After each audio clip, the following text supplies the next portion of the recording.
The body of a young mother was found on the railway track. The police insist it was an accident, but shortly before her death, the terrified young woman called her parents, pleading for them to come and take her from the station. Who was chasing the poor soul? Don't miss out. The victim's ghost will reveal the whole truth to the psychics. Welcome to Psychic Investigations, a project of exclusively true and shocking stories. People who call themselves clairvoyants use their supernatural abilities to investigate resonant criminal cases and unbelievable paranormal phenomena.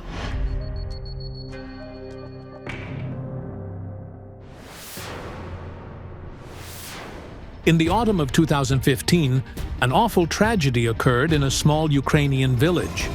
Albina Zelenska, an 18-year-old student, was hit by a train in mysterious circumstances. I just remember seeing her face and her legs separately. Oh my God, how much pain she must have been in. It was some cruel fate. The young woman died on her daughter's birthday. That day, she called us, and we laughed a lot. We had no idea such a tragedy would happen. That evening, everyone at home was waiting for Albina. Her parents, guests, and her little daughter, Tanya, who was turning 2. The young mom was supposed to arrive any minute, but she never made it home. At 6:20 p.m., Albina was found dead on the tracks near the village's railway station. Her death came as a shock for the family. Oh God, please tell me it's not true. Nothing had hinted at the impending tragedy. That morning, as usual, Albina rode her bike to the bus stop by the railway. There she left her bike at her acquaintance's place and took the bus to the nearby town, where she studied at the agricultural school. Around 6 p.m., she returned from school. This is the stop where she got off the bus. She needed to cross the tracks to get to where she'd left her bike.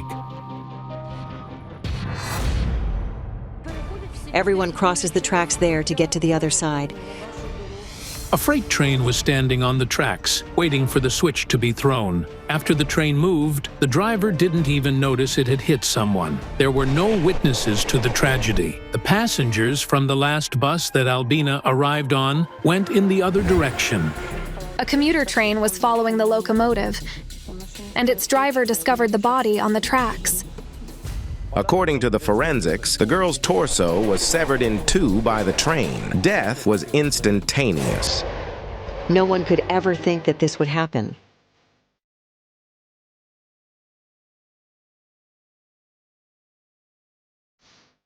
Oh my God. The investigators concluded that the girl had tried to climb between the train cars. They classified Albina Zelenska's death as an accident. Albina's parents, Luda and Yaroslav Galkin, don't believe it was an accident. After all, just 15 minutes before the tragedy, their daughter called her mother, her voice filled with fear, saying she was scared. She said, "Mom, I'm scared. Tell Dad to meet me." What's more, Albina's family says she was terrified of trains. She would go out of her way to avoid them and would never have stepped onto the tracks, seeing a moving train. She would say, "I'd rather take a long detour than go near a train." It was also strange that the girl's body was found on the tracks facing away from her home.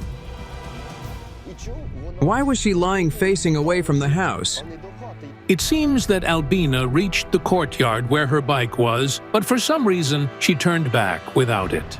It's odd that she went down onto the tracks here, 30 meters from where everyone usually crosses.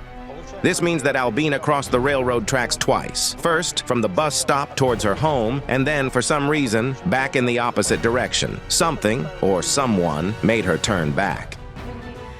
The investigator kept telling me it was an accident.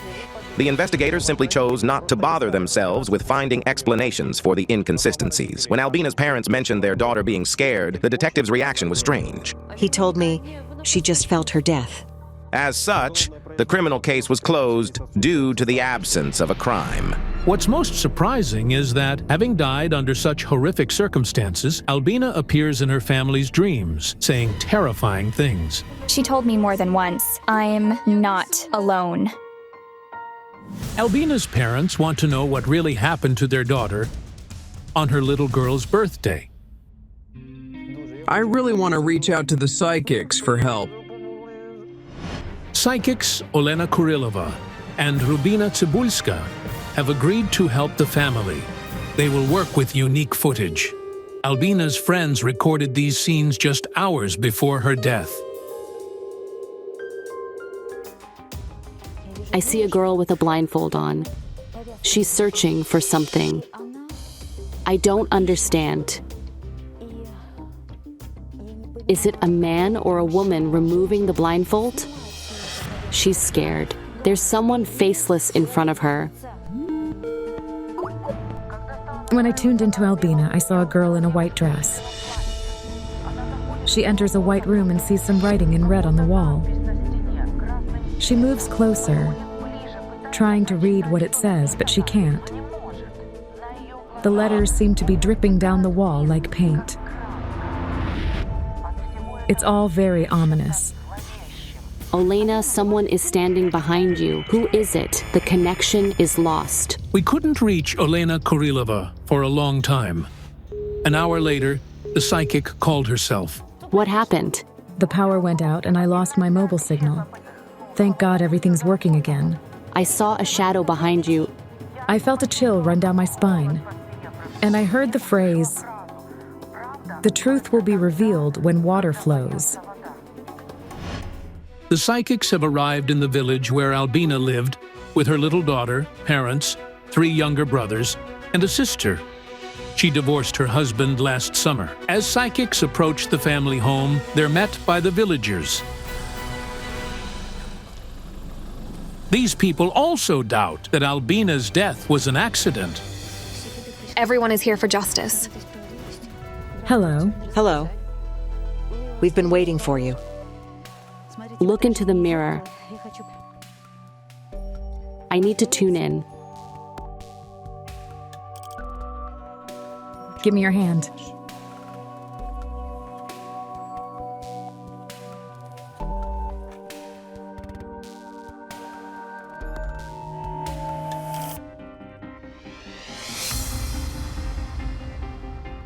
The card. I'm not alone. Then, in the courtyard, I felt the presence of the girl's spirit. She's saying no. No. I didn't do it myself. My kitty. Did she say that to you? Yes. Yaroslav, in my mirror, I see you standing on the railway tracks. And at that moment, your daughter's body. On that horrific evening when Albina called her family in a panic, her father rode his bike to meet her. I got to where she always left her bike. It was there, but she wasn't. I stayed home and worried. I kept calling her, but she wasn't answering. That had never happened before. My son-in-law called me, crying, shouting, "Mom, Albina's gone. The train cut her in half." The train runs over your daughter's body right in front of your eyes. The commuter train passed by and another train was coming. I shouted, "Stop!" But no one stopped. Did the police not allow you to take her away? While the police were working on the site, Albina's body lay on the tracks, and trains continued to pass by.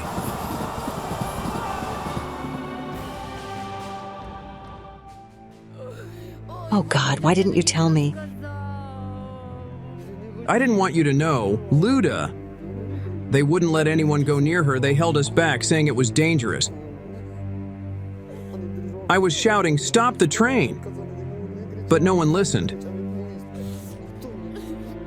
Yaroslav, you have different energies. A stranger is standing in front of me, claiming to be her father. I adopted her when she was 4. So you're her stepfather. Yes, I am. Liuda met her first husband, Renat, when she was 17. He was visiting his relatives in their village. He came from Astrakhan. He's Kazakh by nationality. We started living together, and then Albina was born. The young family moved to the father's homeland, but he turned out to be a tyrant and raised his hand against his wife. Finally, Luda took her daughter and returned to Ukraine to her parents. We ran away. Soon after, Lyuda met Yaroslav. He adored her little daughter. Lyuda herself couldn't believe such luck. They have been together for almost 15 years now. She remembers her happy childhood and the love you gave her. Wait a second. Honey bun. Honey bun. Honey Bunny. Is this her daughter? The girl? Albina adored her little daughter, Tanya. She loved her child so much, she'd do anything for her. 2-year-old Tanya doesn't yet understand that she no longer has a mother. Luda. You're holding her. There's a coffin. And from the coffin, you're handing her over to a man. Yes, they took Tanya at the funeral. Is Tanya's biological father Albina's husband? The ex-husband. They divorced. They took her and left. I thought I was going to lose my mind. She's my blood. After Albina's death, her ex-husband, 23-year-old Andriy Zelensky, moved their daughter to his home, where he lives with his parents. Do you have photos of him? Yes.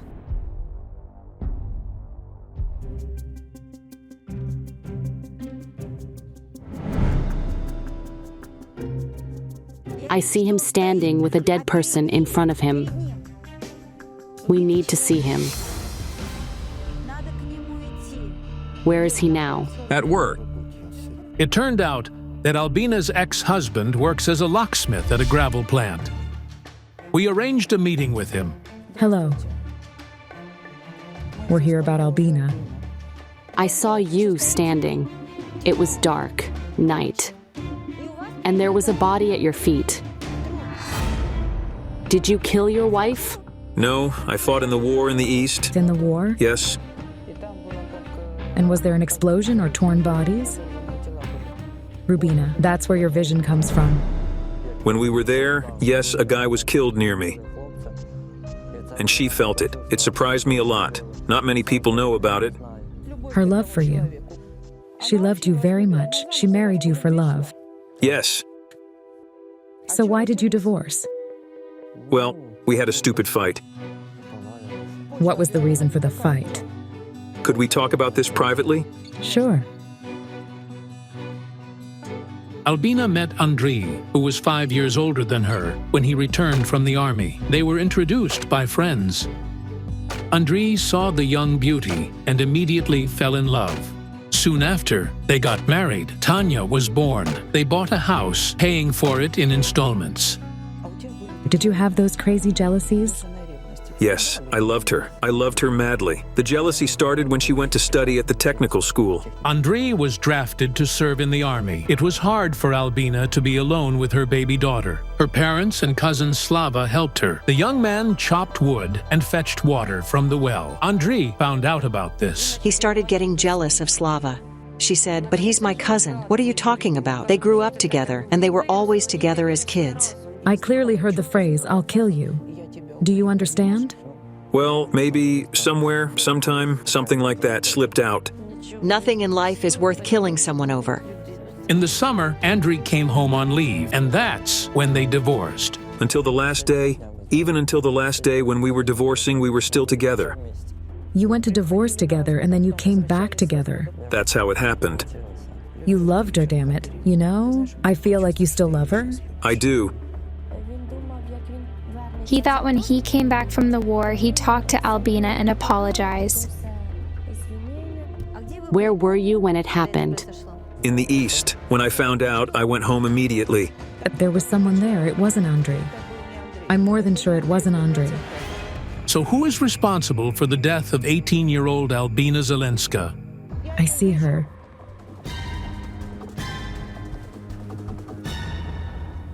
The cards keep falling all day. She just knocks the cards out of my hands, you see? I'm afraid of this person. We needed to look for a man. Who is this man the clairvoyant is talking about? Let's go to the place where it all happened. We need to reconstruct the events of that evening. The psychics and Albina's relatives go to the bus stop, from where Albina walked to the railway tracks. Here's the stop. She stopped here. She got off. Off the bus. Yes. She wasn't alone. Somewhere here, a man was waiting for Albina. He wasn't very young, about 30 years old. She was afraid of him, and he was somehow involved in her death. What happened in the last half hour of Albina's life? Why was she scared? Who was she afraid of? And who is the man the clairvoyant sensed? The eyes. Someone is watching her. Fear, panic. She's walking, but she has something in her hands and it's glowing. Maybe she was shining her phone. Did she call you? Yes, she did. She understood that someone was following her. She said, "I'm scared." Yes, and then the call cut off. She's going that way. She's running. A house, a strange house. Did she run across the tracks? There are no trains here. She ran over there. There's a bicycle on the hill. Let's go there. Oh Lord, I told you something was off here. Oh God. The psychics are following Albina's path.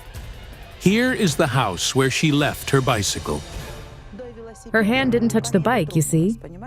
Why? He blocked her way here. He told her he knew her, but she saw him for the first time. Yes. Let's go back. I felt he said unpleasant things to her and definitely wanted something from her.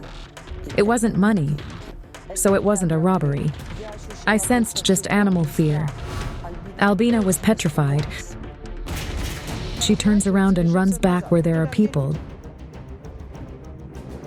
There are no lights, nothing here. Yaroslav, I told you someone was running after her. And now down here, here's the path. She turned from this spot. Then it started to rain. The truth will come out when water flows. This is where it happened, neither higher nor lower. I see Albina's body lying here, and her head is that way.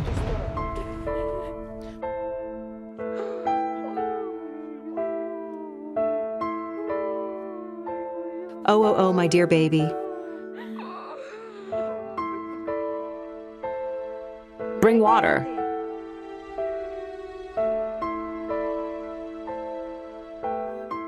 Liuda. She really wasn't alone. He grabbed her, but she broke free and ran. There was already a train here. She could only run under the train from violence, death, or sheer panic. You understand? He made her run here. It's unbearable to imagine what these people are feeling. Right now, the very train that killed their Albina is passing by. It's as if her death just flew by, you know. I had the same vision again that I saw the day before the investigation, when the blindfold was removed from the girl's eyes, and there was fear in her eyes because she saw someone faceless in front of her. It means she hadn't seen his face before. She didn't see him. Did they happen to communicate online? They communicated online, and he was extracting all the information from her. It was as if something fell, but there's nothing there. You heard it. A card fell. But there's no card. Because we're talking about him. She says, it's a man. He's older than I am. He has bad, evil intentions. Elena, he had already tried to arrange a meeting with her, you understand? But she refused, and he told her, I'll find you anyway. And when she saw him, she knew who it was. He lives nearby. He knows this area and its surroundings. And again, I saw the white room where the girl was trying to read bloody red letters on the wall. Now I could see her face. It was Albina, and the word was murderer. Her murderer was from the internet. They chatted online, and there was no photo of him, meaning she couldn't recognize him. Yes. There was someone. She chatted with someone without a profile photo. we managed to access Albina Zelenska's social media pages. In her direct message box, there's indeed a chat with a stranger who suggests that they meet, and there's no photo on his page.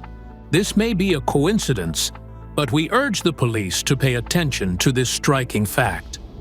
Now, I understand why Olena's internet connection broke when we were talking via Skype. It was a hint from Albina. I believe the shadow I saw behind Olena then was her spirit. God will punish him, and now we must say farewell to her and let her go, because you've already cried for her enough. You're very good parents. Thank you. The horrific death of a young girl due to carelessness, a mysterious death of a young guy in a student dormitory. Who is responsible for his demise? Don't miss out. The psychics will uncover the shocking secret the student took to his grave. This is 17-year-old Ukrainian teenager Pasha Onichenko dancing the last school waltz with his mother, Larisa. Just a few months later, he would become a university student, studying to be a mining engineer, and a year later, he would be gone. It's so hard without you, baby. Take me to be with you.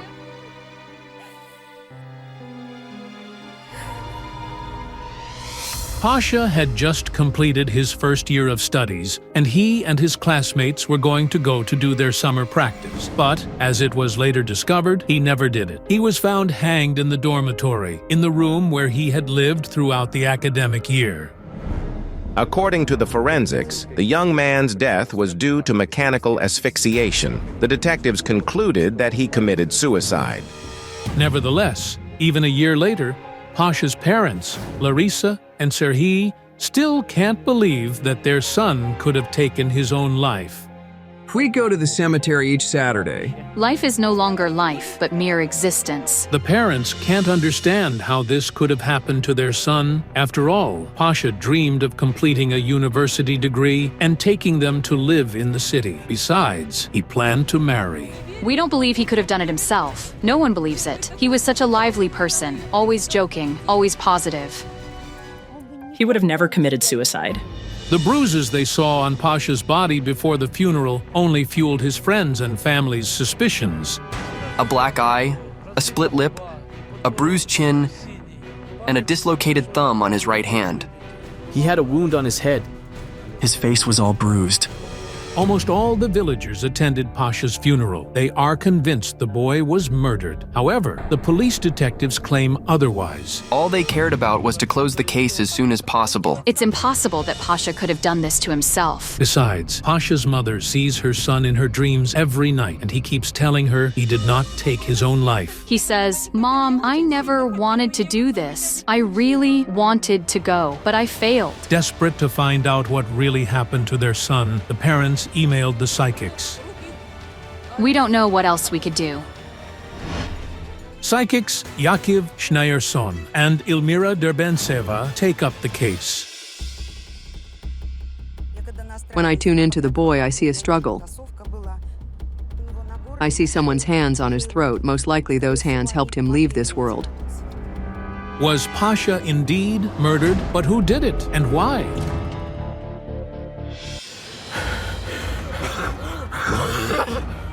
Stop the van!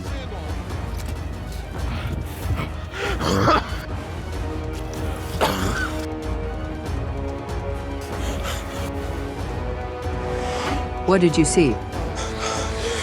I'm in the water, surrounded by it on all sides. I see fish. They're attacking me. They're biting me. I don't know what to do. Should I give up and drown or fight them? They're everywhere. I'm shaking. I felt his condition. He was under pressure, and he kept repeating to himself, "I'll do everything myself. I'll deal with it." Ilmira, look, coins. They're not ordinary coins. They're ritualistic. It's like a sign. Something in this story will definitely be connected to money.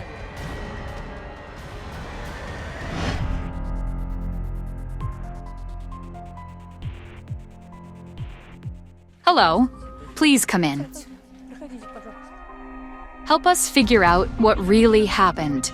Yakiv Schneierson decides to work inside the house, while Ilmira Derbentseva stays outside with Pasha's father. I'm being led over here. It was his room. May I sit down? This is the bed. This is his couch. When we bought it for him, everyone laughed, saying it would be his wedding couch. He was different from his peers.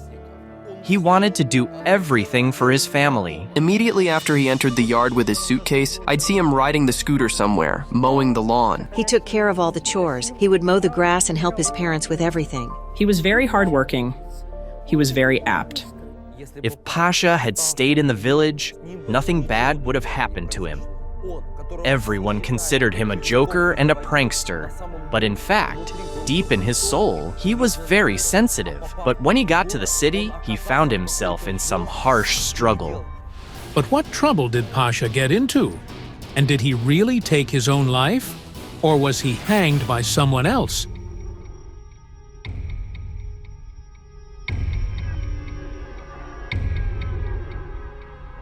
Pasha had a strong bond with his father. They loved working with engines, fixing cars. To be honest, I lost everything I had. He worked here since he was around 10 or 12. And I think he had a dream to have his own car. To drive it, right? I taught him to drive. Mechanics seemed to be his biggest passion. Pasha didn't need a TV or a computer. He could spend hours tinkering with cars. He could take a vehicle apart and put it back together. We all waited when he finally turned 18, so he could officially get his driver's license. Pasha enrolled in a driving school. To receive his dream document, he had one step left to complete to pass the exam, which was supposed to be 2 days after the day when he was found hanged. He had the exam scheduled. However, Pasha never showed up for the exam. Moreover, the boy, who usually called his parents several times a day, simply disappeared. We couldn't reach him. A day, 2, 3, but all we got was, "The subscriber you are trying to reach is unavailable." Worried, the mother asked Pasha's classmates to go to his room and check if everything was okay. They knocked on his door several times, but no one answered. According to the forensic experts, Pasha died a day before his body was found. But where was he all those days while his parents couldn't reach him? Why was his phone turned off? And why didn't he respond? According to the official version, the boy committed suicide, and the investigators didn't conduct a further investigation. We need to summon his spirit. Hold the rocks, please.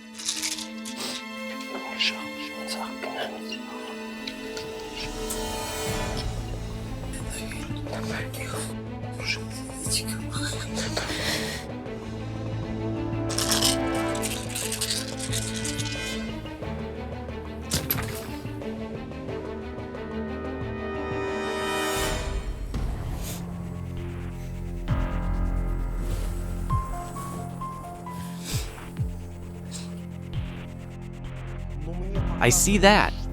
While I'm sitting on the couch, I'm being shown that his death found him on the bed. And there are pipes like this. And I feel that he was in this position. Like his hands were under him and his legs were like this. And he was all curled up. This is right. On June 9th, we received a report regarding the discovery of a university student's body. He was found in a sitting position on the bed.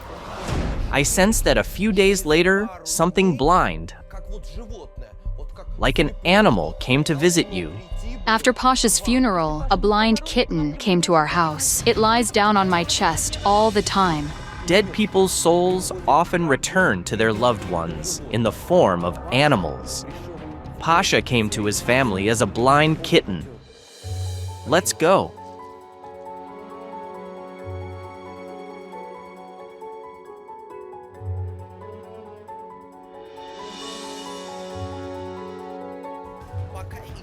I don't yet understand whether he did it himself or if someone helped him. I sense he suffered from something. I saw him break up with a girl about 6 months before his death. It changed him a lot. In March. It turned out that indeed, around 6 months before Pasha's death, his girlfriend left him. The young people had been together for about a year. Pasha took the breakup very hard. I sensed that he really might have committed suicide. Could the breakup with his girlfriend have driven Pasha to suicide? But he's showing me that there's another girl. And she appeared a few days or weeks before his death. It's all true. He went to a friend's 18th birthday on the 31st and came back laughing. I asked, "Son, what happened?" And he said, "Mom, I have a new girlfriend." We found the girl and talked to her. He wasn't like everyone else. He was kind and sincere. It turned out that Pasha and Nastya had known each other for many years, but they realized they couldn't live without each other just before Pasha's death. We went to the same school, and we started communicating later, and then he asked me if I'd like to date him. There could be no suicide, especially not over love. He started a new relationship with the girl fate had given him. Perhaps Pasha and Nastya would have really built a family, and his parents would have been playing with their grandchildren and enjoying life. But instead, every Saturday, they go to their son's grave. He's pulling me to the cemetery now. I'll stay here with Sergei.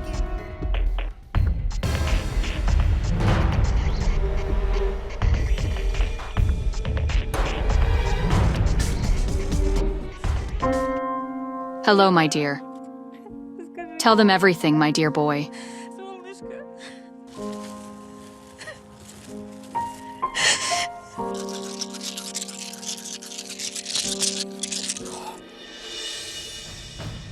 The stone fell. He's here with us now.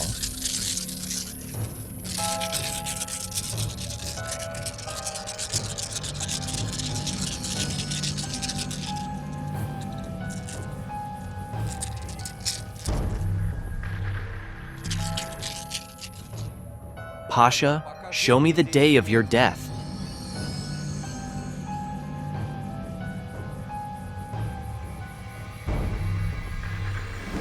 He's showing me 3 people around him. He's lying on the bed, and they're standing over him. And they're filled with fear. They start running somewhere. Who are these people? Could they be Pasha's killers? But I was shown that he was already dead when they arrived. These are the boys who broke into the room. They all got scared and ran downstairs to call the police and me. Pasha Onishchenko's body was found by his friends. These are the same young men who knocked on his room's door for 4 days at the request of his mother. However, they refused to communicate with us, as did the rest of the students at the university where Pasha studied. They say they were forbidden to talk. But what happened before that? And why was Pasha's phone turned off? His body is covered in bruises, head injuries, bruises, and hematomas on his head.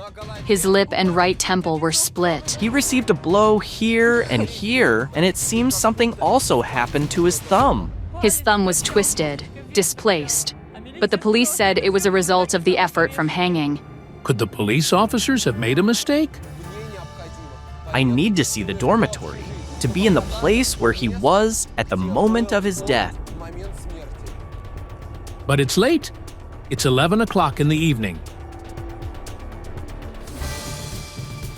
Nevertheless, we set off on the road.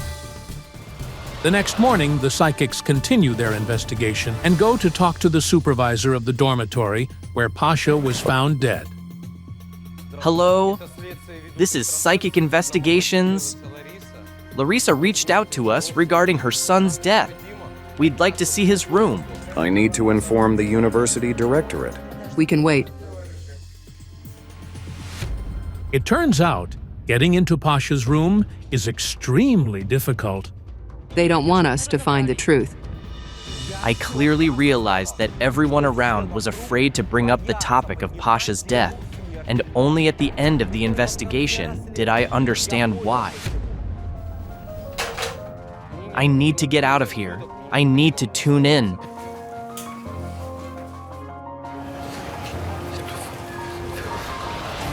His energy is coming from over there. I feel he was looking from there.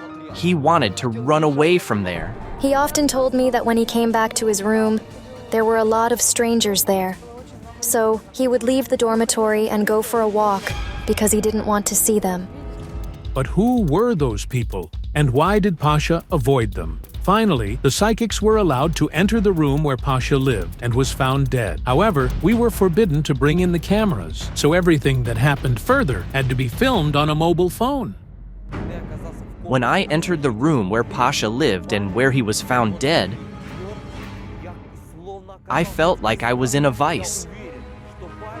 And I'm sure Pasha felt the same. He wasn't supposed to be there. I'm being shown that he had plans to leave a month or two ago. It's connected to work and studies. He was going to do the summer practice, but it never happened. To do this, Pasha had to pay a certain amount to his group's curator in advance. It included the cost of transportation and accommodation. According to Pasha's parents, they gave their son this amount about a month before his death. When they said Pasha didn't pay the fee for some reason, I called his curator, and it turned out she didn't even know. After Pasha received the money from his parents, he asked them for almost the same amount for general expenses, but he didn't pay the fee and didn't go anywhere. Moreover, shortly before his death, Pasha pawned his gadgets, a laptop and a camera, and received an amount almost 3 times larger, as evidenced by the pawn shop receipt. It remains unclear why he needed such a sum, as it's not a small amount for an ordinary student. Could Pasha have really gotten into trouble? But why didn't he tell anyone about it? And how exactly did he die? This place was like a prison for him. He was despised, hated here. He runs away from here. I see the money. The psychics mentioned the money before the investigation.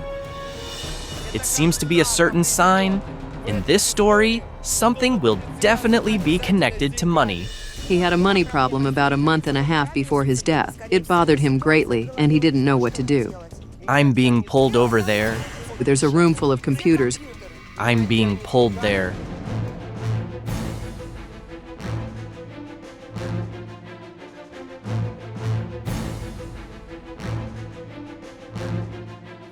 Pasha, what really happened?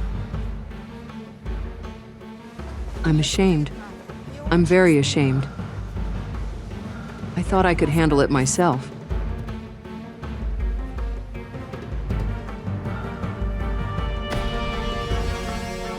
He says he got confused.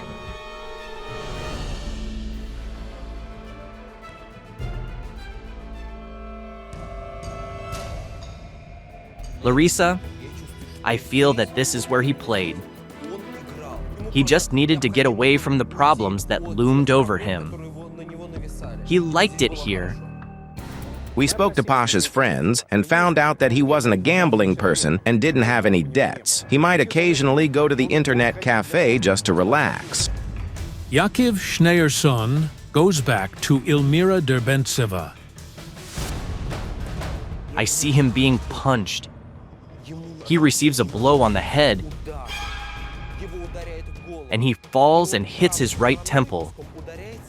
He's lying curled up. When he fell, one of them touched him with their foot. Like, you know, trying to see if he was alive. They got scared, and now I feel their condition, and he seems to be unconscious. And they pulled him over there. The rope was bright, wasn't it? It was orange. This is just horrifying. Could the boy have been brutally murdered and his death staged as a suicide? But who and why would do that?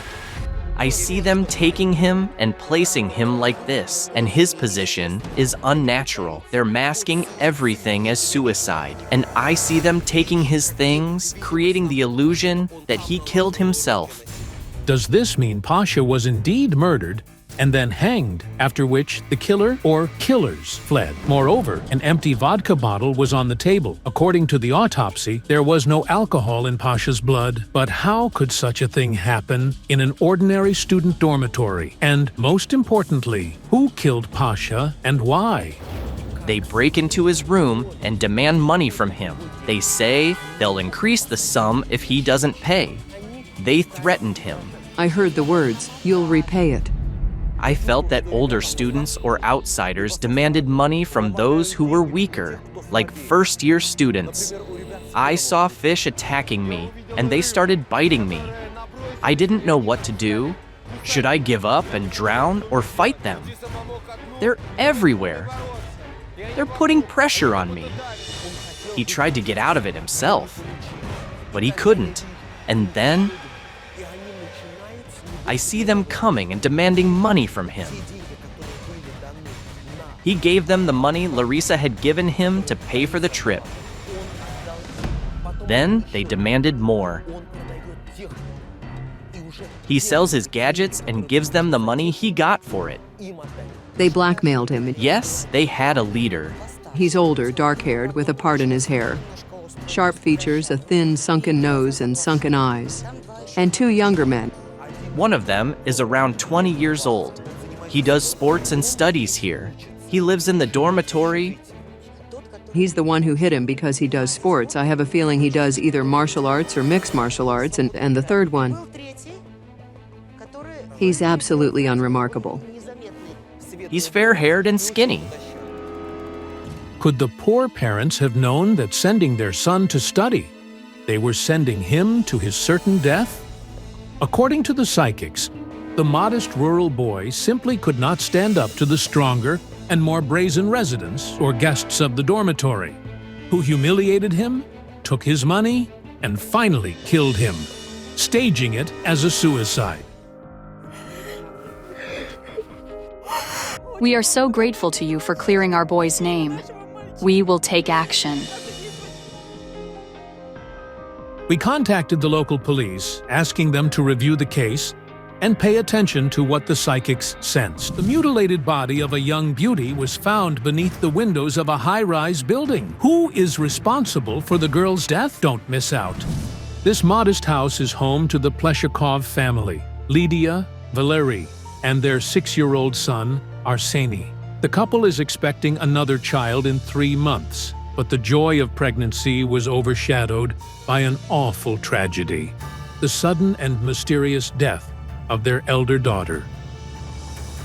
I miss her so much that even the baby I'm carrying doesn't bring me joy.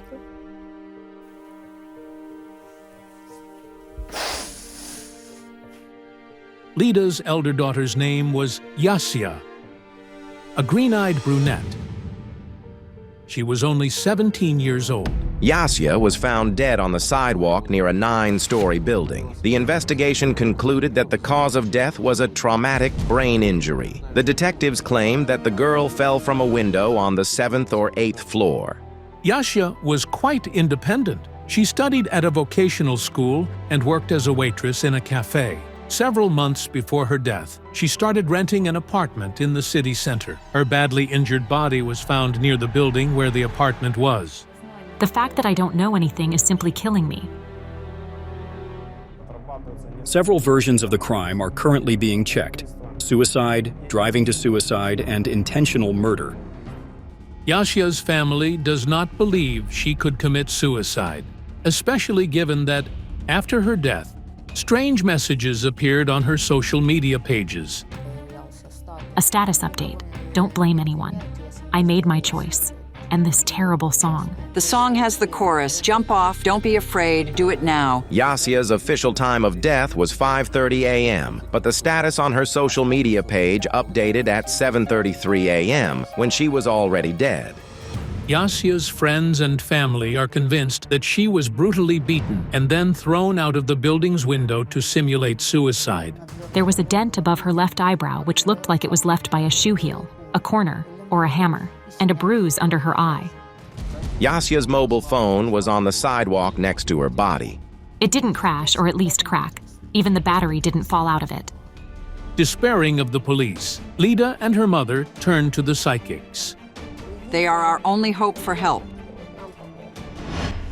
The case is taken up by Ukrainian psychic Olena Kurilova and British medium Anna Galliers.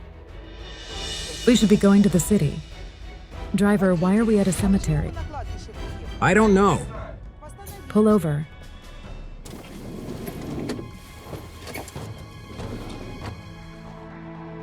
Hello, Lida. We were on our way to meet you, but the road brought us to the cemetery. This is shocking. The road to your house goes through the cemetery. We're on the right track. Wait, there's someone there. Where are you going? There's a spirit there and it's calling us. It's running that way. I'll follow him. This spirit is somehow connected to the girl's death. It ran this way. Where is it? Oh, God. Anna, your hand. The spirit disappeared at some point and then seemed to push me in the back. The spirit is somehow related to the girl's death. We need to disinfect your hand.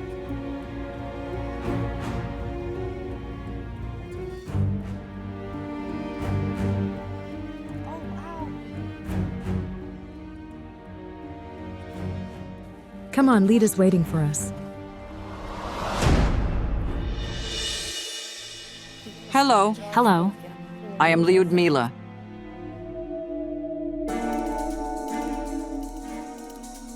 As soon as I took the mother's hand, I heard the crying of a young girl and a wild fear, as if I were trapped in some captivity, knowing there was no way out of there. Let's go inside.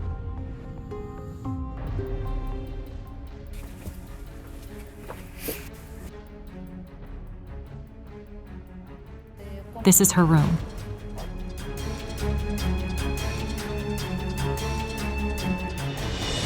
What's your name? Arsani. Arseni is Yasia's younger brother. He is currently 6 years old. How old was Yasia? Why do I hear her say, my son? Isn't he her brother? She practically raised him. Yasia's father left the family when she was little. Lida married again later. When Arseni was born, Yasia was 12, and she was overjoyed to have a younger brother. She changed his diapers, took him for walks, and helped bathe him. Yasia was like a second mother to him. I couldn't afford to take maternity leave. I had to work. Instead of playing with her favorite toys and socializing with her friends, Yasia spent all her time caring for her little brother. She became so accustomed to this role that she even treated him like her own son. She gave me a pirate costume for the new year. Do you see her? Do you feel her come to visit you in your dreams, maybe? Yes, I see her in my dreams. She says, I love you. She's asking, how's my son doing without me? Oh, give me a minute to pull myself together. Yasia's spirit is restless, like she's stuck between the worlds. Her soul can't find peace. This happens in 3 cases. First, in case she was murdered and her killer is unpunished. Second, if she has a mission unaccomplished. That is, if her fate had more in store for her. And third, if she's a suicide. Have a seat. I'm fine. Lida feels better. The psychics decided to tune into Yasia's energy in the room where she loved spending time the most. I sense that your daughter was terrified of a man. She's still scared of him. He used to live in your house. And he's related to the boy. His biological father. He was highly aggressive, mainly towards Yasia. And he would fight. Yes, there was a time he beat me badly, and he could even attack Yasia too. It feels like the man's consciousness was constantly clouded. He was an addict. I didn't know he took drugs. I only found it out after Arseni was born. He started disappearing at night. I can't find words to explain how hard it was. The woman suffered from her husband's aggression day after day. First, she hoped it would pass, but eventually, the man started beating his adopted daughter too. Her arms were bruised badly. Her daughter's humiliation was the last straw for Lida. I literally kicked him out. Nothing kept me from doing it, and I wasn't afraid to stay alone with 2 children. He died. He's gone now. Indeed, the man died from tuberculosis. His grave is not far away from here. Is it at the cemetery near your home? It is. Yas is buried on the plain and he is on the hill. Look. I saw a man's spirit and felt that he was somehow connected to your daughter. But he ran away, so I chased after him, and he pushed me. Your husband's spirit appeared to us for a reason. He seems to be hiding something related to your daughter's death. Yasya is telling me now. It's all my stepfather's fault. But how could that be? After all, the man passed away 3 years before the tragedy. We need to see the scene of Yasa's death.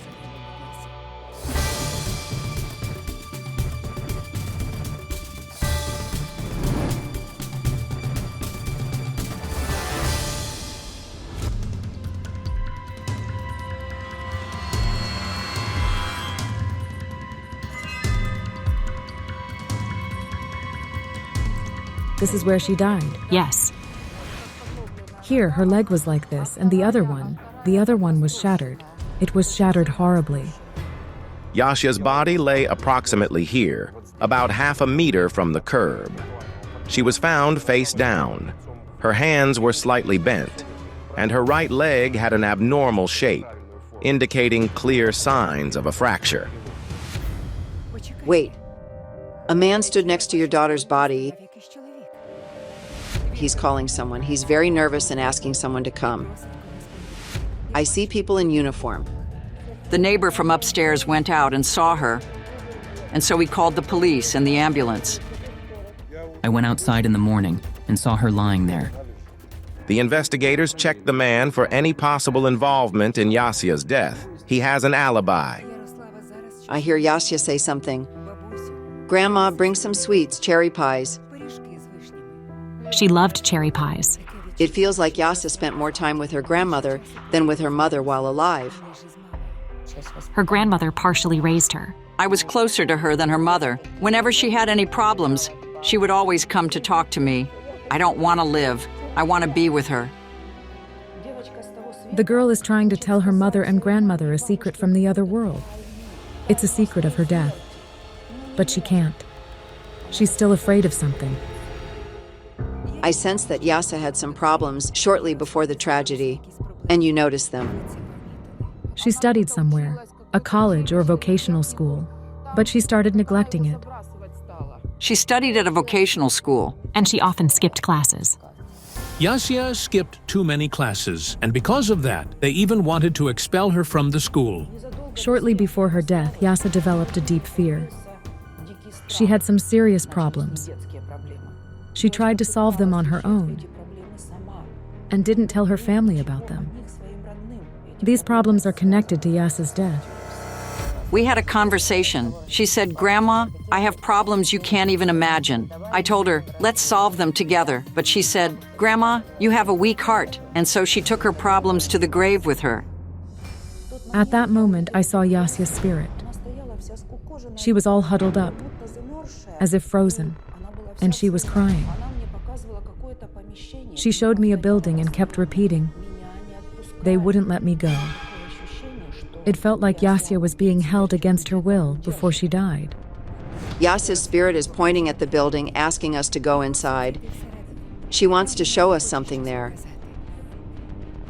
Let's go inside.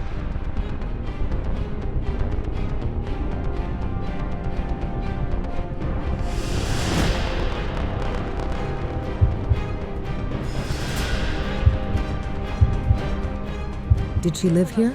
Yes. My heart starts pounding, racing here. Can I ring the bell? It feels empty. Indeed, after Yasya's death, the apartment's owner hasn't rented it out to anyone else. Olena, I feel her tears. In that very apartment that we approached, she was held captive. Anna, there are 2 other girls in here. 1, 2, and ours. They were all there that night. But why did only one die? Where were the others? One of them is redheaded. And the other one is fair-haired. Her hair is long and bright blonde. Lita, did your daughter live in this apartment alone, don't you know? The mother and grandmother are at a loss. I barely know anything about her life over the last 6 months. As it turned out, Yasia had been telling her family very little about her life lately. We spoke with Yasia's friends and acquaintances. It turned out that she didn't live alone in the rented apartment. She lived with 2 other girls whom she didn't introduce to anyone. Could her friends who lived with her be involved in Yasia's death?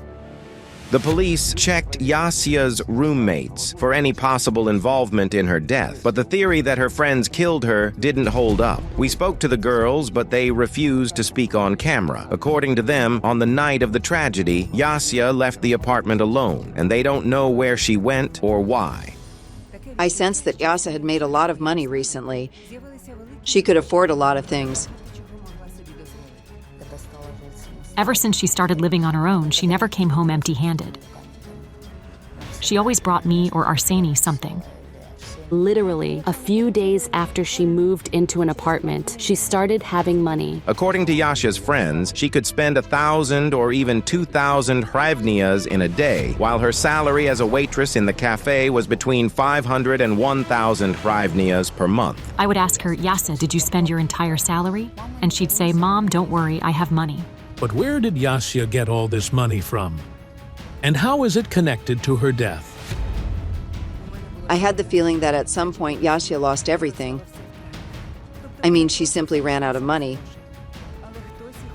But someone demanded it from her, because I sensed that she was trying to borrow money from almost every acquaintance. She phoned me and told me chaotically about some problems. She said she didn't have enough money and no one would lend her any. At that moment, a chill ran down my spine. I turned around and saw that the spirit of the stepfather was standing behind us. He seemed to be mocking, but not us, but Yasia. It amused him that her spirit couldn't tell us the truth. Hold up. Yasia's spirit is trying to say something. She's whispering, my stepfather harassed me. Neither the mother nor the grandmother seem to understand what it could possibly mean. Could this be true? We spoke to Yasia's friends again. It turned out that her stepfather really harassed her. At the time, she was 13 years old. It's sick. He'd sniff her underwear and harass her. He'd hold her or hug her inappropriately. She tried to talk to her mom, hinting at it, but no one understood her. Creepy, sticky perversion, you know? That's what it was.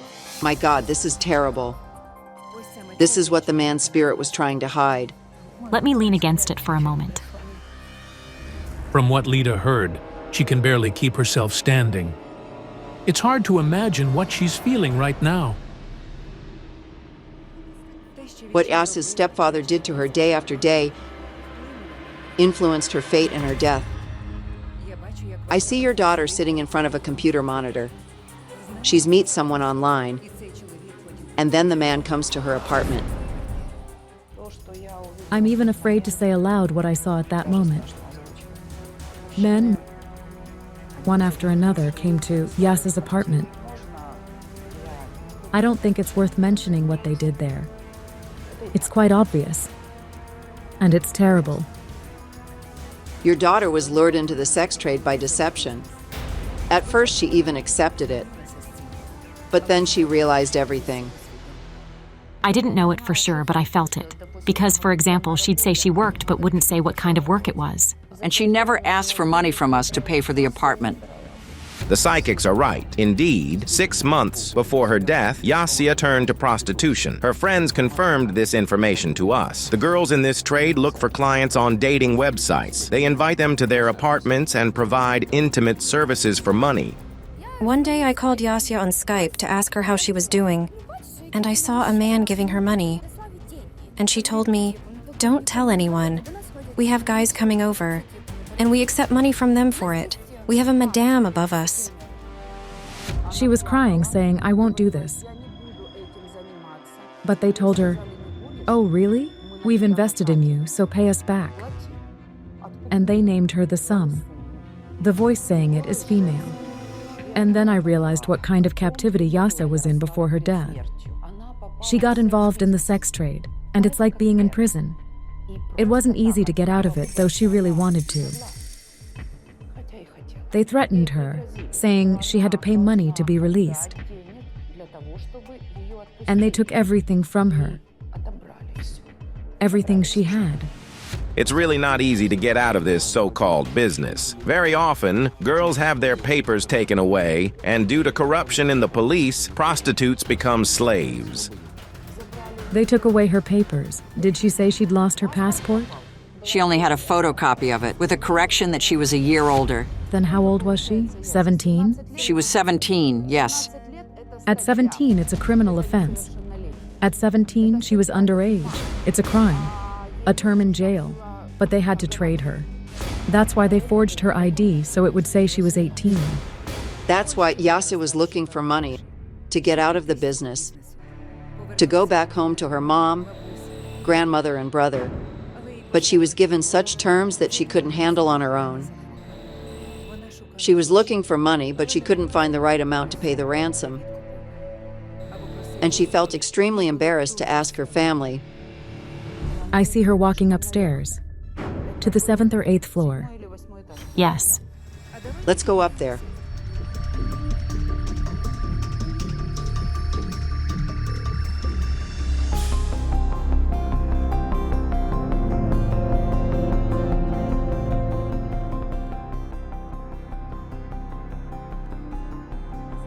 For her, this situation was hopeless and she couldn't find any solution. It was her internal doomsday. Then who wrote the farewell text online?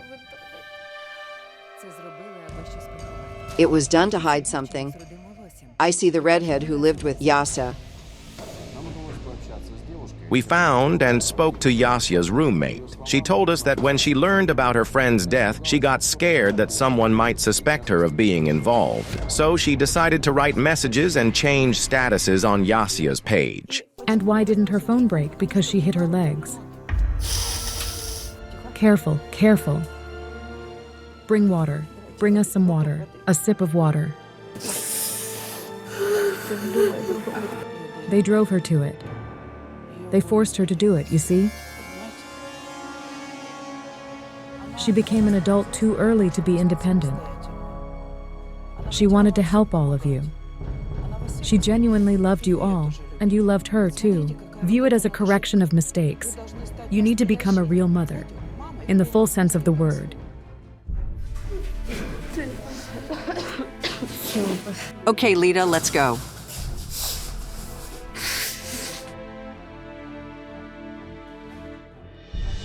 You must cherish and protect one another while everyone is still alive, while you can still come and hug each other. Thank you. Tragic death of the most beautiful girl in school. An 11-year-old student found hanging in a closet. Who's responsible for her death? Don't miss out. The victim's ghost will reveal the shocking truth to the psychics. Ilona Kandiuk was only 11. She was a schoolgirl and lived in a regional center in western Ukraine. Her dreams were big. She aspired to become a renowned plastic surgeon, but her life was unexpectedly cut short. My life ended that day. I'm not living, but merely existing. Around 2:30 p.m., the city department received a report that a child's body had been found in an apartment. 11-year-old Ilona Kandiuk was discovered hanging inside a wardrobe, on the clothing rail. The death was a result of mechanical asphyxia. The noose was made from the belt of her own robe. The closet door was open. Her legs were dangling. She was tall. According to the official version, Ilona took her own life. However, the police have no definitive answer to why she would decide to do it. Ilona's family and everyone who knew them were shocked. No one, not even now, can believe that Ilona would end her own life. She was so full of life, there's no way she did this herself. Ilona's mother says nothing foreshadowed tragedy. It was Monday, the first school day after spring break. She left for school that morning as usual. Ruslana also has an older son, Mikola, now 15. He attends the same school his sister did. The mother sent both kids to school and went to work around 10 a.m. At the time, she was working as a sales consultant in a local women's clothing store. But by 3 p.m., the woman received a devastating call. Her daughter was gone. I don't remember exactly how it went. I remember kneeling beside her and touching her hands. Ever since, Ruslana has mentally retraced every single day of her daughter's life. She says she still can't grasp why her cheerful and happy Ilona might have taken her own life. I still don't know what happened. I believe she didn't do this herself. It could have been murder. The mother claims she saw bruises and scratches on her daughter's body. Her nose was scratched, and she had bruises on her arms, like someone had grabbed her. What's more, Ruslana learned from her neighbors that on the day Ilona died, some of them supposedly saw a suspicious man fleeing their apartment building. The neighbors say they saw someone running out of the building right after it happened. To uncover the truth about her daughter's death, the devastated mother contacted the psychics. I want to know who's responsible and what really happened. Ala Lemchak, head of the local juvenile department of the criminal police, also requested an investigation into the death of Ilona Kandiuk. Despite a thorough investigation, the police failed to determine why the 11-year-old schoolgirl took her own life. Maybe they'll give us new insights. Ukrainian clairvoyant Yaroslava Fedorova and medium from Ireland Sharon Neal take up the case. Sharon Neal has been blind since birth. She first sensed her abilities while attending a school for the visually impaired, realizing she knew more than the other children. I see a group of girls surrounding her. They grab her hair and drag her around, bullying her. It feels like they wanted to kill her.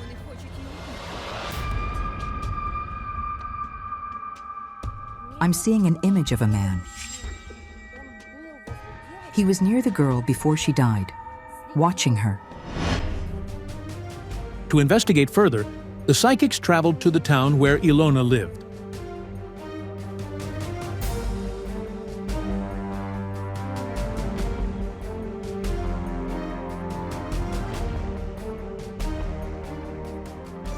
Hello. Please, come in.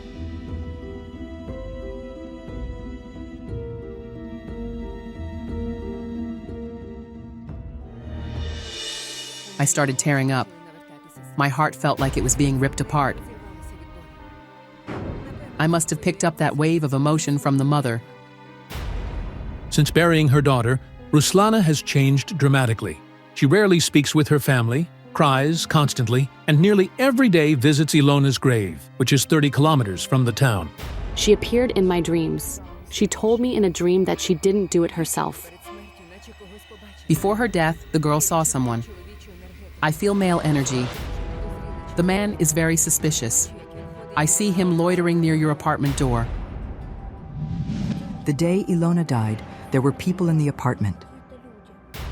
I kept seeing movement, coming and going. After Ilona was found, the apartment was filled with people, police, medics, and family friends. But was someone there when she died? School ended around 12:30. Ilona's walk home took no more than 20 minutes, so she should have arrived by 1 p.m. Do you mind if I walk around your apartment? Yes, of course. Sharon, let's go check the spot where she died. I feel like I've stepped into the very day Ilona passed. She's hanging perfectly still, a horrific image. And the clothes next to her are hanging neat and straight. When I saw her in that closet, none of the clothes had been pushed aside. In the closet where Ilona was found, the clothes were perfectly arranged. That's unusual. In cases of hanging, convulsions can last for several minutes. The victim usually knocks things over. Ilona could have bumped or pulled down garments just inches from her. But the fact that everything stayed intact might indicate she was killed first and then hung. Unbelievable. But who would kill the girl and then stage her death as suicide? When your daughter died, someone was running around the apartment. I feel masculine energy. Wait, It's a blood relative. Her brother? It turned out that everyone learned of Ilona's death from her brother, Mikola. He said that when he returned from school, his sister was already hanging. He panicked, started running around the apartment, and called some man, but not a relative. He's a family friend. Around 2 p.m., Ruslana's son, Mikola, went to her friends and told them he'd found his sister hanging in the apartment. I asked what happened. He said Ilona hanged herself. Vyacheslav immediately told his wife to phone Ruslana and tell her of the tragedy. He called an ambulance and rushed with Mikola to the Kandyuk apartment. The man cut the belt Ilona was hanging from, but left her body in the wardrobe. The ambulance and police arrived soon after, but it was nearly impossible to get any information from Ilona's brother. He was very reluctant to engage with us. After his sister's death, Mikola changed drastically. He became withdrawn and now shuts down at any mention of her. The family says before Ilona's death, he was cheerful and sociable. He entered, dropped his backpack, and saw something in the closet. He saw her legs. According to Mikola, when he got closer, he saw Ilona hanging. His whole world began to collapse. In shock, Mikola froze. He didn't call the police or ambulance, but ran to his acquaintances across the street. But there's something your son can't explain. It's somehow connected to the front door. Mikola allegedly doesn't remember whether the front door was open when he got home from school. Could someone else have been in the apartment with Ilona before Mikola arrived?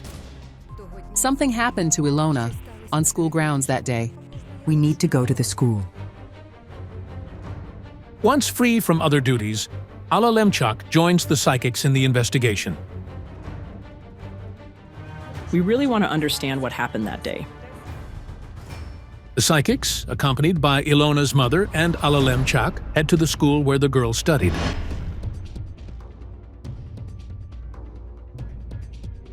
Ilona's life feels like a string of disappointments. Lately, your daughter seemed afraid to tell you something. She was betrayed by an adult, someone from the family. Her father. He left you, didn't he? I don't want to talk about that. Later, the woman admitted that the divorce had been deeply painful. But even more devastating was the reason behind it. She discovered that the father of her children had secretly started another family, and even had children there too. The children took it very hard. And then I saw Ilona's image. She was floating in the air, reaching out to me. She opened her palm, and there was a dark gray stain. I couldn't even tell what it was. What was this strange vision the clairvoyant saw, and how is it related to Ilona's death? Something happened at school too. On the day Ilona died, she had a conflict with someone at school. Can we go there? There's a spot near the school where Ilona witnessed something, and it had influenced her death. What did the 11-year-old girl see? Was she killed because of that?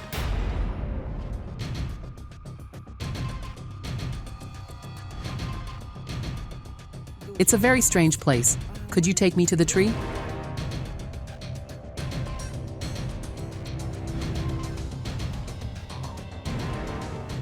Ilona had feelings for a boy, though they were innocent. His name is Pavlo. Pavlo was Ilona's first and only love. He's 3 years older than her. You know how it is with young feelings. They'd meet under the building once the daughter returned home with a flower. She stands by the tree, watching him with another girl. He was seeing his ex and just didn't want to tell Ilona. It turned out Pavlo had previously dated a girl from the same school. But when he met Ilona, he ended that relationship. However, a few months later, he began showing interest in his ex again. He's flirting and kissing her. That was a devastating blow for your daughter. When she saw Pavlo kissing his ex, it really upset her. She was heartbroken. It seems as if someone here said the phrase, "Kill her." And the most terrifying is that those were girls from her school. But who were those girls? And why did they wish death upon Ilona? From the schoolyard, the psychics followed the path Ilona usually took home. 2 girls were grabbing and beating her up. From students at Ilona Kondyuk's school, we learned there had been a conflict between her and 2 older girls. According to one witness, it all started when Ilona told her friends she'd seen the couple kissing. It turned out that a few hours before that, Ilona had seen her lover Pablo kissing his ex-girlfriend. And after the 4th lesson, 2 high school girls began to threaten her. One of them was Vita, Pablo's ex-girlfriend, whom he had recently started showing interest in again. The girls were furious that Ilona had told her classmates about the kiss between Pablo and Vita. After the 4th class, they started coming up to her and really laying into her. Vita and Lesia confronted her, saying, "Why are you telling everyone what you saw?" They pulled her hair, kicked her, and shoved her into the classroom. She nearly fell. Then she sat through the lesson crying, wiping her tears. The teacher didn't see anything because no one told her anything about it. Many children at school witnessed the conflict, but no one stood up for Ilona. One of them ran up to her, grabbed her, and said, "Why are you following him, you bitch?" She might have had hand marks right here. Her nose was scratched. There were marks. Could the school conflict have escalated? Did the older girls follow Ilona home and kill her? I don't see that the girls followed Ilona after the fight at school. After Ilona's body was found, the investigative team went to the school to find out what had happened during her lessons. It turned out the 2 older girls she had clashed with had stayed behind for extra classes. But who could have taken the life of an 11-year-old girl, and why? That wasn't your daughter's first conflict. She had a serious falling out with someone else, too. It turned out that 6 months before Ilona's death, she had already had a conflict with older girls. She was walking home and called me, asking me to come outside, as some girls were following her. I came out. There were many girls. They argued, but it ended peacefully. That's when the girl's spirit began to cry. Ilona whispered, "Mom didn't help." I even scolded her. I said, "Why do you bother with them?" I say, "They'll beat you up and you'll learn a lesson." Ilona was a charming girl. Many envied her and tried to humiliate and insult her. According to Ruslana, the conflict with the girls who had harassed Ilona happened 6 months before her death. They hadn't bothered her since, and they had no motive to kill her. I couldn't shake the feeling that there was a man near the girl. She met him near the entrance to the building. Sharon and I decided to go there. Hello. This woman is Lesia. She's Ilona's great aunt. She loved Ilona like her own granddaughter, and she too wants to know the truth about her death.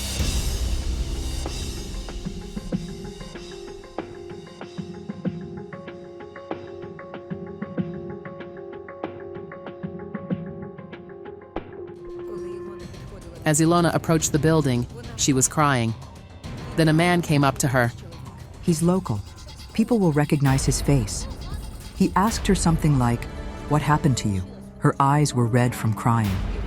They entered the building together. The residents noticed a stranger rushing out of the building where Ilona lived. She returned from school around 1 p.m., and an hour later, her brother found her body. Let's go inside the building. I'm getting very strange information about this man. She knew him. He was her acquaintance. The man carries something toxic, like poison, a pill. I think it's a drug. Was Ilona offered drugs? But she was only 11. Your daughter put something in her mouth. It's a small ball the man gave her. He hands it to her and runs off. She goes to the apartment. Let's go back to your place.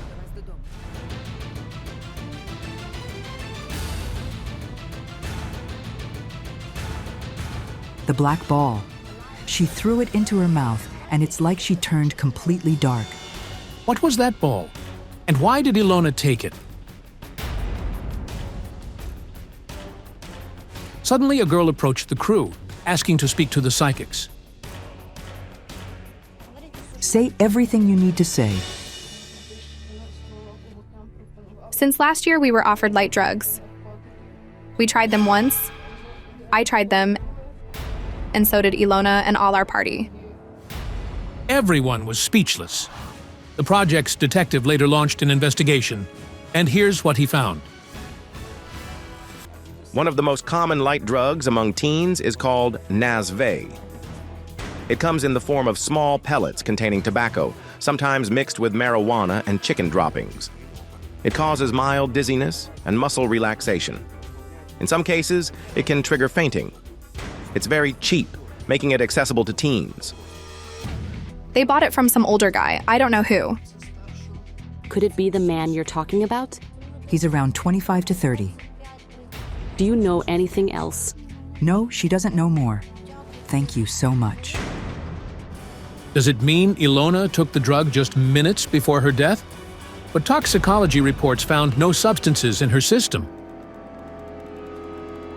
Traces of Nazve use are quite difficult to detect. It requires specialized testing. I feel like screaming with pain. That's what your daughter felt. Every day I blame myself. I feel guilty. She was just a child. And this was how she responded to the situation she found herself in. Listen, she came home in despair. She was suffocating from the humiliation after she was beaten in front of others and betrayed by the boy she loved. She thought no one would ever love her again. Her father had another family and children. That day, my phone broke and I took hers to work. She didn't have a phone with her. Ilona went to the bathroom to wash up. She tried the pellet the man had given her, and right in front of her hung the belt from the robe. Her decision was clear. She no longer wanted to live. She took the drug to numb the pain. She knew how it worked and didn't even try to save herself.